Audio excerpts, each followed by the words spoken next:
I believe that Florida is the most important.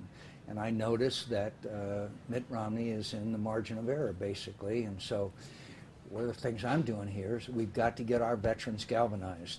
Florida loves veterans, and there's lots of veterans, particularly here in this area, Escambia County, Pensacola, et cetera. I mean, huge numbers. Tell me, what right now you mentioned the polls, very close. What does Romney need to do to bump that up in his favor? Well, I think that when people begin to make up their minds, and there still are the undecideds who will decide this race, one of the things that they'll be looking at is the $16 trillion debt that's gone from $10 to $16 trillion under Obama. They'll be looking at our failures throughout the world. Despite the fact that they got Osama bin Laden, everything is unraveling over there, including the needless death of our ambassador in Libya and 3 others. Let's go more towards the debate coming on tomorrow. You've debated both of these men. What are your thoughts on their debate styles? Well, I think that Mitt Romney had some training, obviously, since he was in those tough primaries that he won. But also, last time, Barack Obama and I, when we debated, he didn't have a record to defend. He was going to balance the budget. He was going to reach across the aisle. Everybody was going to work together. And obviously, it hadn't turned out that way. So I think you're going to see him have some difficulty defending a debt where he said he'd cut the deficit in half in his first 4 years as president, that he didn't deserve a second term. He said early in his first term he didn't deserve a second term unless we balanced the budget. I mean, so many of those promises he made to the American people in 2008 have not come true. Have you spoken with Romney, given him suggestions about the upcoming debate? One thing I found as the candidate is that everybody has a suggestion. Everybody has advice. And since I lost, there's no reason for me to give advice. I'm sure he'll be fine. By the way, he has the same person playing Barack Obama when they're rehearsing for the debates that also played for me, Senator Rob Portman of Ohio. Oh, well, that should be very helpful. Yes. Tell me about the importance of tomorrow. Well, I think that that you will have more Americans looking at both the president and Mitt Romney than any other event before or since. Americans always watch the first debate. So it does have a great deal of importance. But I also would point out that both of these debaters will be well coached. So to expect some major gaffe or breakthrough or misstatement is not something people should expect.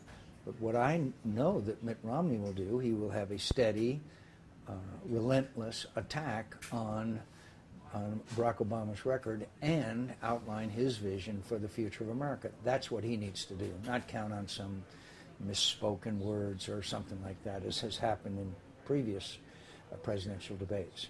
Do you feel that the polls could go more in his favor after tomorrow? I think so. I'm confident that he will do well, but again, we all lower expectations so that when our candidate does well, then it has a greater impact. But Americans will be watching. They won't be filtered through this haze of hundreds of millions of dollars of negative ads that Obama has leveled against them. He'll have to talk about his economic record, which he never does. And so I'm confident the American people will see a commander-in-chief also in Mitt Romney. It's kind of how much time do I have left with the senator? I know about an hour. It's kind of changed some gears a little bit since some points you made in your speech about Afghanistan. When do you feel we should leave Afghanistan? I think we should gauge our departure, first of all, on the recommendations of our military leaders, which Barack Obama has consistently overridden. Second of all, we have to have certain gauges for success. He sets dates. We need to have certain accomplishments to be made. Where Obama has made the most significant mistake is he's never talked about succeeding. All he's ever talked about is leaving. Put yourself in the minds of the Taliban. That this guy is leading. Front page story in the New York Times this morning. Taliban refuses to negotiate. Why should they? They know we're leaving.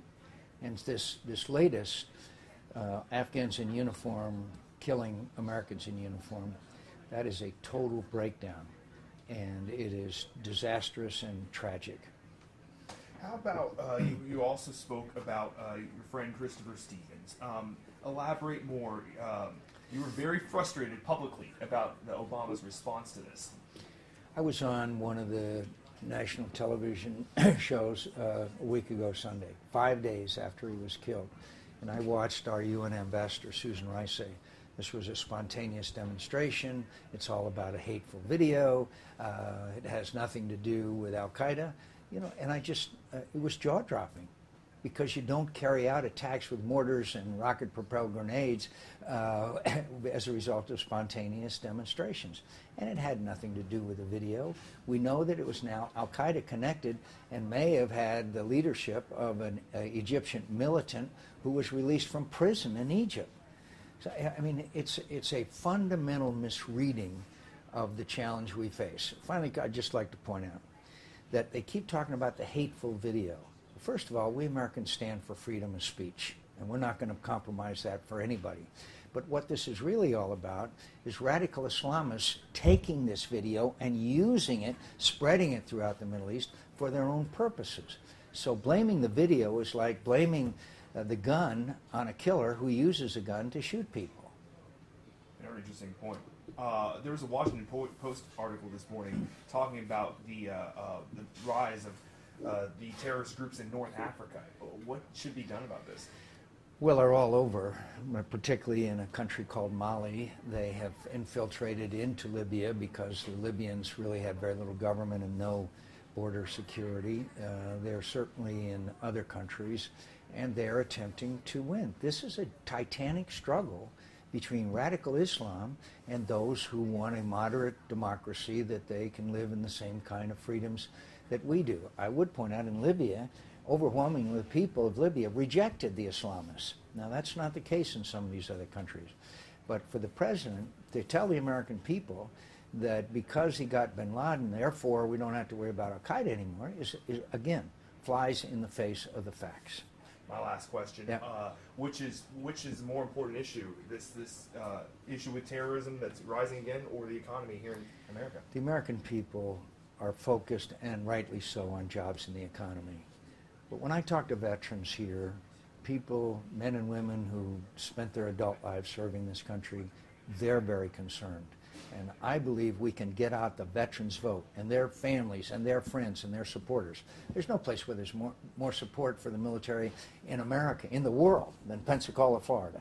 And so what we want to do is get that veterans' vote out. There's been too much service and sacrifice for these guys not to focus on it, and women not to focus on these issues. I appreciate it.